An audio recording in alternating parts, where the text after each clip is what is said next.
Hello everybody, कैसे हैं आप सभी लोग। उम्मीद करता हूं कि आप लोग सब लोग ठीक होंगे and you all are working hard for your dreams. My name is Mohammad Ehtisham Siddiqui and I welcome you all to the YouTube channel of Master Learner which is proudly crafted by IAS master.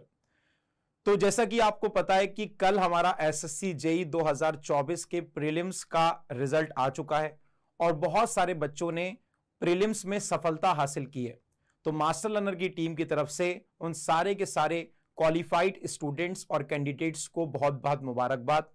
लेकिन ये जो मुबारकबाद है, ये जो सफलता है वो पूर्ण नहीं है, ये सफलता जो है अधूरी है, क्योंकि अभी आपके पास एक और पड़ाव है, एक और स्टेज है जिसको आपको क्वालिफाई करना है। That is SSC JE mains का एग्जामिनेशन आप क्वालिफाई करेंगे तभी आपको पूर्ण सफलता मिलेगी।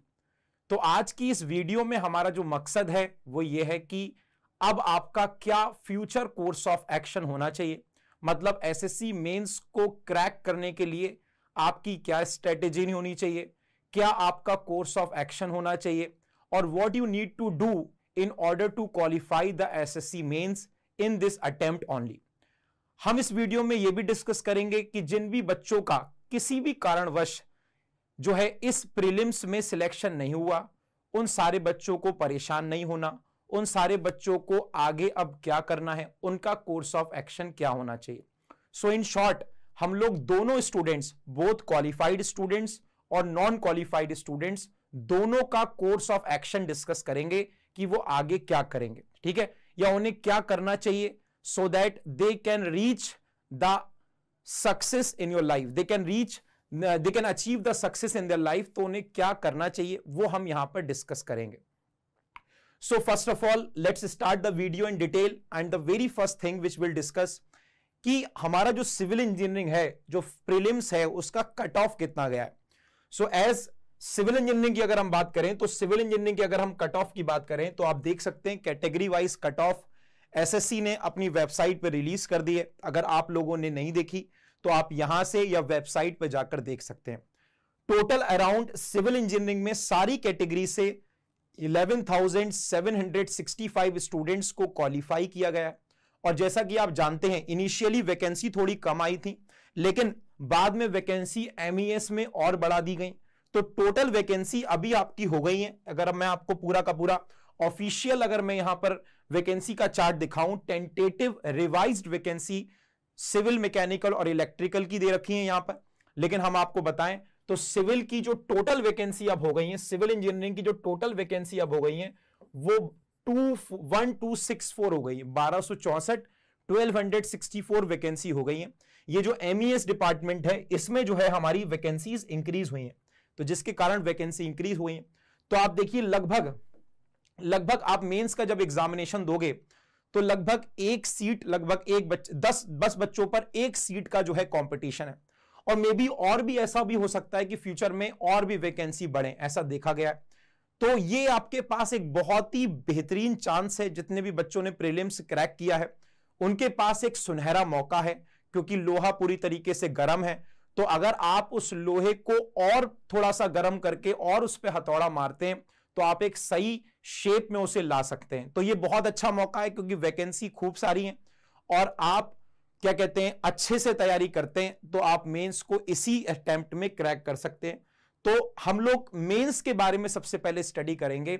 सबसे पहले हम लोग डिस्कस करेंगे कि कैसे आप अपने मेंस एग्जामिनेशन में कैसे आप अपनी सक्सेस पा सकते हैं। ओके, सो कुछ इंपॉर्टेंट पॉइंट्स हैं जो यहां पर हम डिस्कस करेंगे। तो एसएससी जेई 2024 प्रीलिम्स का स्टेज 1 है, तो यहां पर सिर्फ दो ही रास्ते बनते हैं। पहला रास्ता कि अगर आपने एसएससी प्रीलिम्स क्वालिफाई किया है, एसएससी प्रीलिम्स अगर आपने क्वालिफाई किया है तो you are qualified for mains. और अगर आप क्वालिफाई नहीं कर पाए तो इसका मतलब यह नहीं है have hope, success is delayed and it will take time. देखो क्या होता है ना कि जिंदगी में अगर आप किसी भी एक एग्जाम या किसी भी एक लक्ष्य में फेल होने से या किसी भी लक्ष्य में सफल होने से आप जिंदगी में सफल और असफल नहीं होते। सिर्फ एक एग्जाम से आप डिसाइड नहीं कर सकते या फिर एक अटेम्प्ट से आप ये डिसाइड नहीं कर सकते कि आप जिंदगी में सफल पूर्णता हुए हैं या असफल पूर्णता हुए हैं। जैसे जिन बच्चों ने प्रीलिम्स निकाला है वो भी पूर्णतः सफल नहीं हुए, क्योंकि उन्हें पूरी तरीके से सफल होने के लिए अभी नेक्स्ट स्टेज CBT 2 देना पड़ेगा, तब जाके वो इस एग्जाम में सफल होंगे। जिंदगी में सफलता की बात तो आगे देखी जाएगी। और जिन बच्चों ने ये एग्जाम क्वालिफाई नहीं कर पाए, उनको परेशान नहीं होना। क्यों? क्योंकि आगे बहुत सारे एग्जाम्स आते हैं। हो सकता है आप बहुत अच्छे स्टूडेंट्स रहे हो, एग्जाम में आपका दिन ना रहा हो, दिमाग सर में दर्द होता हो, प्रेशर रहा हो, या फिर हो सकता है सिली मिस्टेक हो गई हो सकता है आपके कॉन्सेप्ट्स बहुत अच्छे हो लेकिन आपकी स्पीड अच्छी ना हो। तो बहुत सारे रीजंस होते हैं, बहुत सारे कारणवश हमारे बच्चों का सिलेक्शन नहीं हो पाता। इसका मतलब यह नहीं है कि वो जिंदगी में विफल हो गए। जिंदगी उन्हें बार बार चांस देती है, खुद को इंप्रूव करके फिर से जो है उस सफलता को पाने के लिए, कोशिश करने के लिए फिर से एक चांस देती है। तो यहां पर जो बच्चे असफल हुए हैं वो जिंदगी में असफल नहीं हुए हैं, वो उनके पास और भी कई सारे मौके हैं। तो उनके बारे में हम डिस्कस करेंगे कि कैसे वो और बेहतर बन सकते हैं और कैसे वो SSC 2025 या फिर RRB की वैकेंसी आई है उसके लिए, या यूपी में UP SSC की वैकेंसी है। तो बहुत सारे आपके JEE के एग्जामिनेशंस हैं, AE के एग्जामिनेशंस हैं, जहां आप फिर से पूरी मेहनत लगाकर फिर से नए प्लान के द्वारा आप उस पर अटैक करके अच्छे से काम कर सकते हैं। तो पहले हम डिस्कस करेंगे वो सारे प्यारे प्यारे स्टूडेंट्स जो कि मेंस के लिए क्वालिफाई हुए, जिनको stage number 2 that is CBT 2 के लिए तैयार करना है। चाहे वो क्वालिफाई किए हैं, चाहे वो क्वालिफाई नहीं किए हैं, परेशान नहीं होना। अगेन मैं आपको बता रहा हूं, क्योंकि अल्टीमेटली आप सबको जिंदगी में आगे बढ़ना है और एक एग्जाम आपको डिसाइड नहीं करेगा कि आप कहां पहुंचेंगे। आई नो मेनी स्टूडेंट्स जिन्होंने कोई एग्जाम क्रैक किया, दूसरा विफल हो गया, लेकिन फिर देखा कि उसने और मेहनत करी, तो जो एक एग्जाम में फेल हुआ, अगले एग्जाम में उसने इससे ज्यादा मेहनत करी और वो और अच्छी पहुंच पे चला गया। तो इसीलिए सफलता और असफलता जिंदगी का एक पहलू है। कभी आप सफल होंगे, कभी आप असफल होंगे। जब असफल होंगे तो आपको अपने प्लान्स को इंप्रूव करना है, तो सफल हो जाएंगे। तो सबसे पहले बात करते हैं हम लोग, जो भी बच्चे क्वालिफाई किए हैं मेंस के लिए, उनके लिए कुछ इंपॉर्टेंट पॉइंट्स मैंने यहां लिखे हुए हैं, based upon my experience, based upon the Master learner team के डेडिकेटेड एक्सपीरियंस के बेसिस पर यहां पर मैंने कुछ पॉइंट्स लिखे हुए हैं जो आपके मेंस के लिए बहुत हेल्पफुल हैं। जैसे सबसे पहला पॉइंट है, stay focus on the syllabus. जैसा कि आप देखोगे कि बहुत सारी चीजें आपको ऐसे सुनने को मिलेंगी कि मेंस का एग्जामिनेशन पिछले साल भी ऐसे हुआ कि बहुत टफ आएगा, गेट इंजीनियरिंग सर्विसेज के क्वेश्चंस पूछे जाएंगे, है ना। तो देखो अल्टीमेटली तुम्हें पता है कि लगभग 1 मिनट 20 सेकंड, 1 मिनट 12 सेकंड का लगभग तुम्हें टाइम मिलेगा क्वेश्चन। तो क्वेश्चन इतने बड़े बड़े भी नहीं आएंगे कि तुम परेशान हो जाओ। अल्टीमेटली तुम्हारा जो एग्जाम लिया जा रहा है वो तुम्हें क्वालिफाई करने के लिए लिया जा रहा है, तुम्हें परेशान करने के लिए नहीं लिया जा रहा। तो इसीलिए तुम्हें बहुत हाथ पैर नहीं मारने, तुम्हें अपने फोकस करना है अपने सिलेबस पर। बस जो तुमने चीजें प्रीलिम्स में पढ़ी है ना, चाहे आपने यहां से प्रीलिम्स प्रैक्टिस प्रोग्राम किया होगा बहुत सारे बच्चों ने, तो उसमें हम लोगों ने शॉर्ट नोट्स भी दिए आप लोगों को और बहुत सारे वैरायटी ऑफ क्वेश्चंस भी कराए। उसका मेन ऑब्जेक्टिव यह था कि ताकि आपको उसका फायदा मेंस में भी मिले, तो आपको उस प्रीलिम्स प्रोग्राम के शॉर्ट नोट्स को और उसके कुछ इंपॉर्टेंट क्वेश्चन जो मेंस में आ सकते हैं उनको बढ़िया से रिवाइज कर लेना, क्योंकि वो सारे सिलेबस ओरिएंटेड है। तो सबसे पहले आपको अपने सिलेबस पर पूरी तरीके से फोकस करना है, क्योंकि ये मेंस का एग्जामिनेशन है, यहां पर थोड़े इन डेप्थ क्वेश्चंस पूछे जाएंगे। तो आपको थोड़े से अच्छी क्वालिटी के क्वेश्चन करने हैं, है ना, जिससे आप जो है अपने कॉन्सेप्ट्स को एनहेंस कर सकें और अच्छी क्वालिटी के क्वेश्चंस आपको एग्जाम में मिलें तो आप उसको अटेम्प्ट कर सकें। The most important thing, the focus on the syllabus in डेप्थली। अगर आप इन डेप्थ में सिलेबस पे फोकस करते हैं, प्रीलिम्स प्रैक्टिस प्रोग्राम के शॉर्ट नोट्स और उसमें हमने जो कुछ अच्छे अच्छे स्टार्टिंग में क्वेश्चंस कराए थे मेंस पॉइंट ऑफ व्यू से, वो अगर आप प्रैक्टिस करते हैं, और भी हमारे पास बहुत सारी चीजें हैं, अगर वो सब आप कर लेते हैं तो अल्टीमेटली आपका सिलेक्शन श्योर शॉर्ट हो जाएगा, पका पकाया सिलेक्शन आपको मिल जाएगा। तो सबसे पहली चीज आपको करनी है, फोकस करना है सिलेबस पर, इधर उधर नहीं भागना। The second thing which is important is called as time management, क्योंकि आपको पता है प्रीलिम्स के बाद मेंस में आपको कम टाइम मिलता है, सब्जेक्ट आपको वो सारे पढ़ने होते हैं और डेप्थ में पढ़ने होते हैं। तो आपको एक स्ट्रक्चरल स्टडी प्लान बनाना पड़ेगा, जिस स्टडी प्लान में आप सारे के सारे सब्जेक्ट्स को एक बार पढ़कर उसको अच्छे तरीके से साइक्लिक तरीके से रिवीजन कर सकें। हो सकता है कि आप एक ही बार पढ़ें और रिवीजन ना कर पाएं, तो फिर दिक्कत है। तो आप सबसे पहले जाकर अपना टाइम मैनेजमेंट एक प्लान बनाएंगे, एक स्ट्रक्चरल प्लान बनाएंगे, जहां पे based upon the weightage of the subject पहले उन सब्जेक्ट्स को अच्छे से देखेंगे कि उनको कितनी बार तुम्हें करना है। थ्योरेटिकल सब्जेक्ट्स भूलने के चांसेस ज्यादा होते हैं, तो उनको हम लोग बार बार रिवाइज करेंगे। तो time management is very very important, क्योंकि अल्टीमेटली तुम्हारे पास टाइम कम है, बहुत ज्यादा टाइम नहीं मिलता। तो इसलिए अपने टाइम को मैनेज करना in order to complete all the subjects and all the critical topics of that subject. हो सकता है प्रीलिम्स में किसी सब्जेक्ट के कुछ टॉपिक से सवाल नहीं पूछा गया हो, लेकिन मेंस में पूछा जा सकता है। तो you need to cover that critical topic as well. Then maintain confidence and consistency, it's very very important. जैसे तुमने प्रीलिम्स में अपने कॉन्फिडेंस को मेंटेन रखा, अपनी कंसिस्टेंसी को मेंटेन रखा और पेशेंस रखा कि हां मैं जो कर रहा हूं, मैं जिस जहां से तैयारी कर रहा हूं और मैं जो पढ़ रहा हूं उस पर मुझे भरोसा है, और वो तुम्हें उस लक्ष्य को क्रॉस करने में, उस लक्ष्य को पार करने में जरूर सफल करेगा। तो वो तुम्हें करना है, मेंटेन करना है अपनी कॉन्फिडेंस को और अपनी कंसिस्टेंसी को। घबराना नहीं है, पॉजिटिव रहना है। साथ ही साथ मैंने कहा कि साइक्लिक रिवीजन करना बहुत ज्यादा इंपॉर्टेंट है, स्पेशली वो टॉपिक्स जो आप बार बार भूल जाते हो।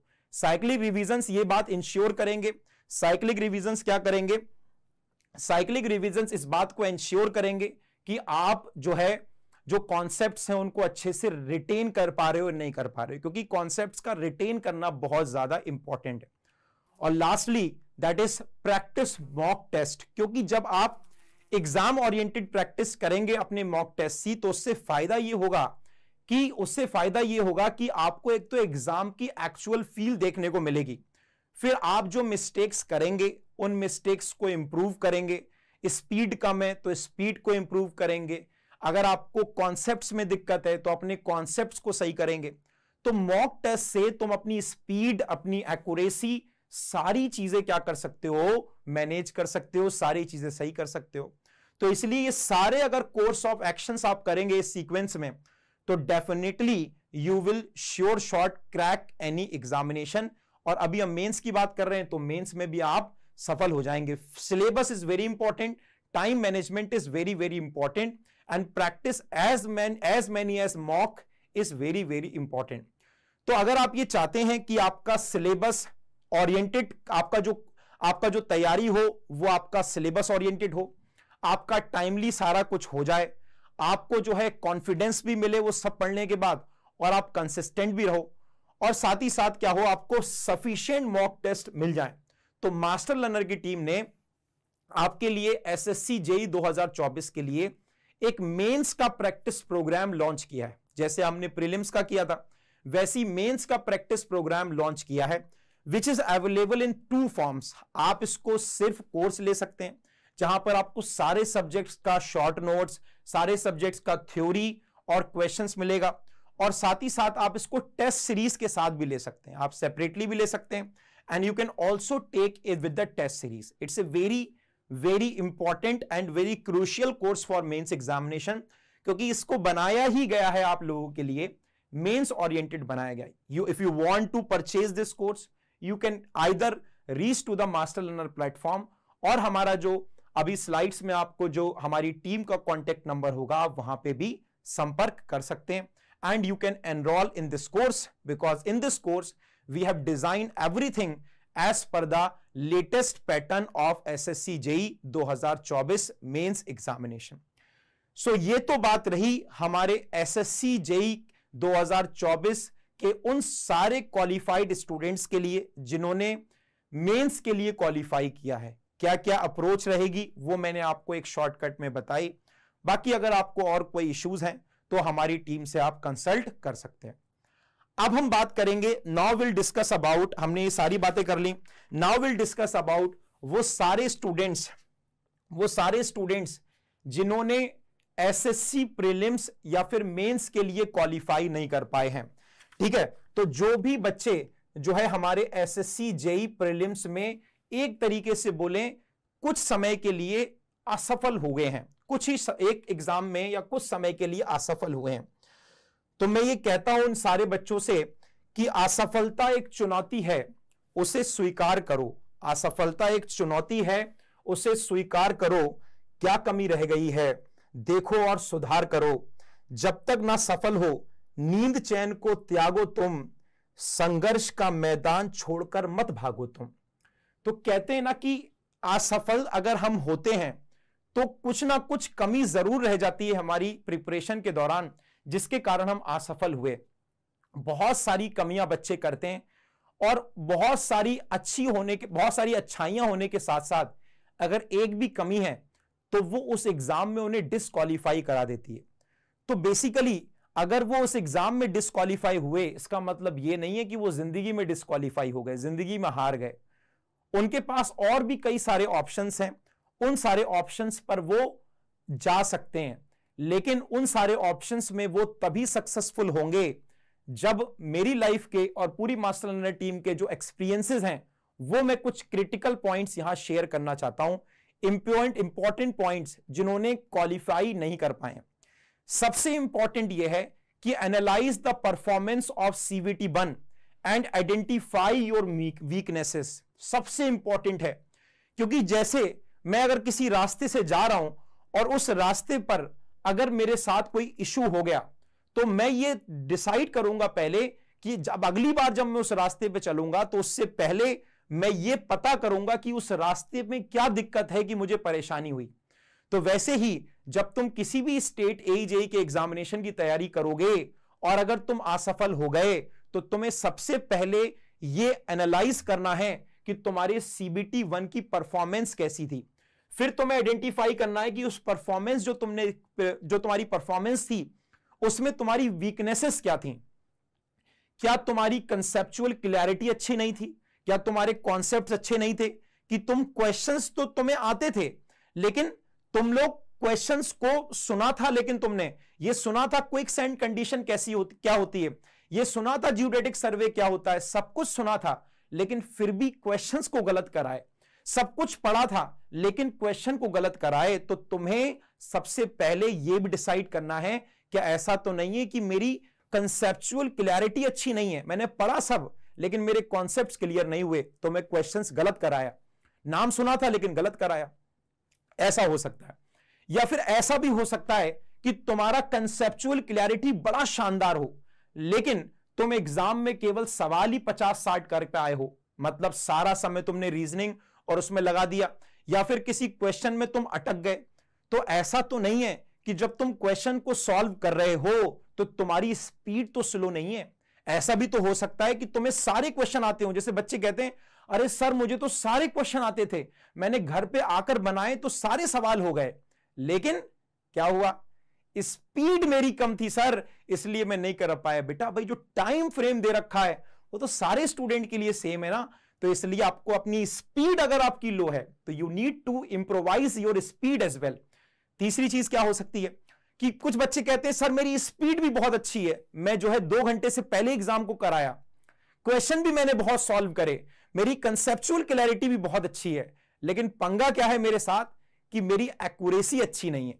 अब तुम सवाल करके आ रहे हो सारे के सारे, टाइम फ्रेम में भी करके आ रहे हो, लेकिन अगर तुम्हारी स्पीड के साथ एक्यूरेसी भी अच्छी नहीं है, स्पीड चलो अच्छी है लेकिन एक्यूरेसी अच्छी नहीं है, तो फिर पंगा हो जाएगा। तो ऐसी आपको वो सारी मिस्टेक्स देखनी है, कंसेप्चुअल क्लैरिटी देखनी है, अपनी वीकनेसेस देखनी है, अपनी वीकनेसेस में जो है एक्यूरेसी देखनी है, स्पीड देखनी है, वो सारी की सारी तुम्हें वीकनेसेस देखनी है जिसने तुम्हें रोका इस प्रीलिम्स को क्रैक करने में, जिसने तुम्हें रोका मेंस तक ना पहुंचने में।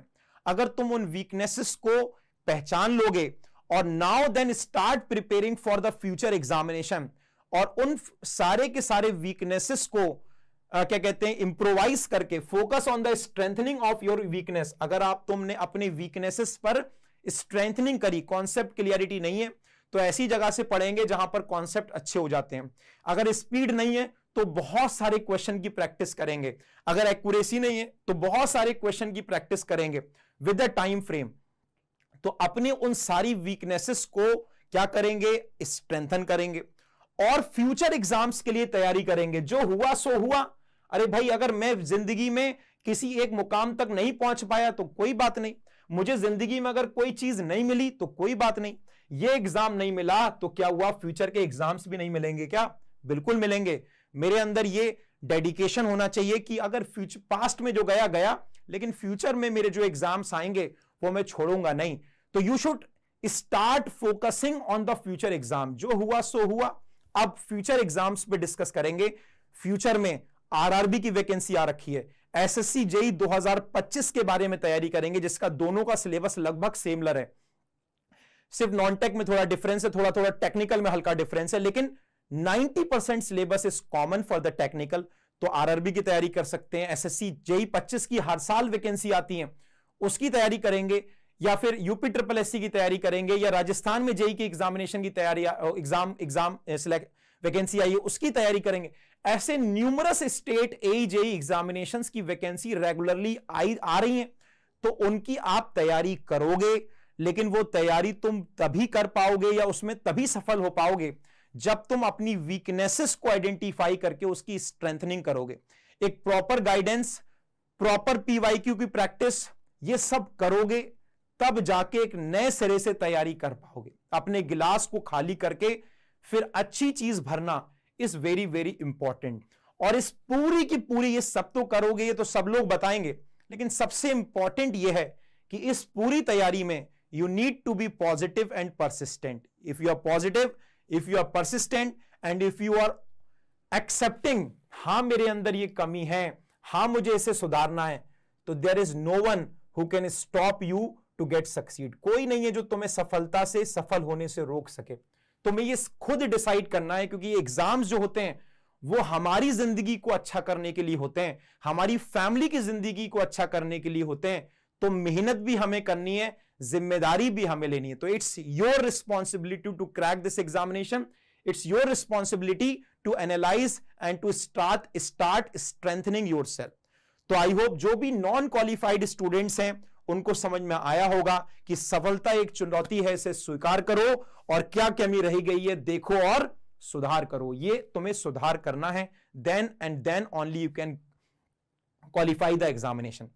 तो अगर तुम चाहते हो कि तुम प्रॉपर गाइडेंस में, एक्सपर्ट गाइडेंस और सपोर्ट के साथ पढ़ सको, तुम्हारे कॉन्सेप्ट की क्लैरिटी अच्छी हो सके, अच्छी क्लैरिटी के कॉन्सेप्ट्स हो सके, तुम्हारे टाइमली सिलेबस कंप्लीट हो सके, प्रॉपर रिवीजन हो सके, ठीक है, और साथ ही साथ तुम्हें एजुकेटर्स की, टीचर्स की प्रॉपर गाइडेंस मिल सके, तो उसके लिए वी हैव द एसएससी 2025 के लिए we have launched the batch which is starting from 3rd of September. 3rd September से we are starting the offline batch at the Patna Center.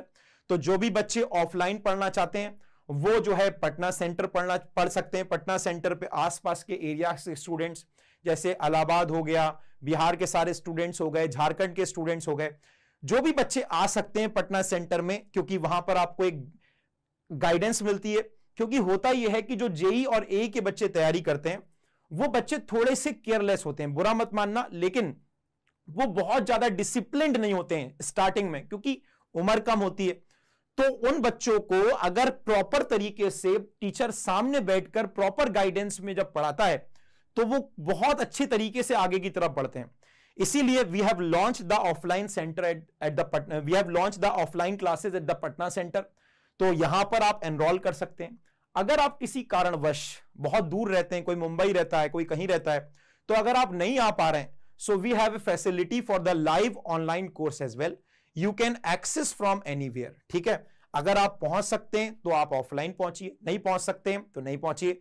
तो जो भी स्टूडेंट एसएससी जेई 2025 की तैयारी फिर से करना चाहते हैं, अपने कॉन्सेप्ट्स हर एक चीज को इंप्रोवाइज करना चाहते हैं, so you can welcome both at the Patna Center and in the live online course which we are starting from 3rd of September. Okay, for more details if you want to enroll तो आप जो है website पे जा सकते हैं या हमारी टीम से संपर्क कर सकते हैं। ठीक है, सो अभी हम लोग क्या कर रहे हैं, अभी इतनी, that's all for the sufficient, that's all for today, क्योंकि ये वीडियो is sufficient। आपको एक रफ आइडिया मिल गया होगा कि मेंस वाले बच्चों को क्या करना है और प्रीलिम्स वाले बच्चे जो सिलेक्ट नहीं हो पाए उनको क्या करना है, एक रफ आइडिया मिल गया। अब now we are ending this video with a closing remark that कि चाहे आप सफल हुए और चाहे आप असफल हुए इस एग्जामिनेशन में, प्रीलिम्स में, वेदर यू आर क्वालिफाइड और whether you are not qualified, लेकिन एक बात याद रखना कि तुमने जो मेहनत करी थी, तुमने जो अपना टाइम दिया था, तुमने जो डेडिकेशन दिखाया था, it is always be valued and it is always be recognised. अभी इस एग्जाम में तुम्हारी ये मेहनत हो सकता है रंग ना लाई हो, लेकिन ये मेहनत तुम्हारे अगले जब प्रीलिम्स एग्जामिनेशन दोगे तो यकीन मानिए ये जो मेहनत तुम करी है तुमने पिछले लास्ट एक ईयर में, ये जरूर काम आएगी। ऐसे ही जिन बच्चों ने प्रीलिम्स क्रैक कर दिया है, उन बच्चों ने भी साल भर जो मेहनत करी है वो उनको मेंस में काम आएगी। तो ये मत समझ लेना कि तुमने जो मेहनत करी थी वो बिल्कुल खराब चली गई। ये मेहनत चाहे तुम सक्सेसफुल हो या नहीं हो, ये कहीं ना कहीं कभी ना कभी तुम्हें काम जरूर आएगी। और अभी तैयारी शुरू कर दोगे प्रीलिम्स वाले बच्चे, क्योंकि लोहा गर्म है, तो अभी तैयारी कर दोगे, गैप नहीं लोगे, तो it will be really helpful for all of you.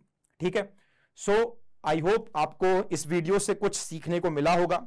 बाकी मास्टर लर्नर की जो टीम है और जो मास्टर लर्नर प्लेटफॉर्म है, which is proudly crafted by IAS Master, we always try to provide the seminars, the online lectures और other resources जो भी आपको जरूरत होती है एग्जाम्स की प्रिपरेशन के लिए, we always try to provide as soon as possible।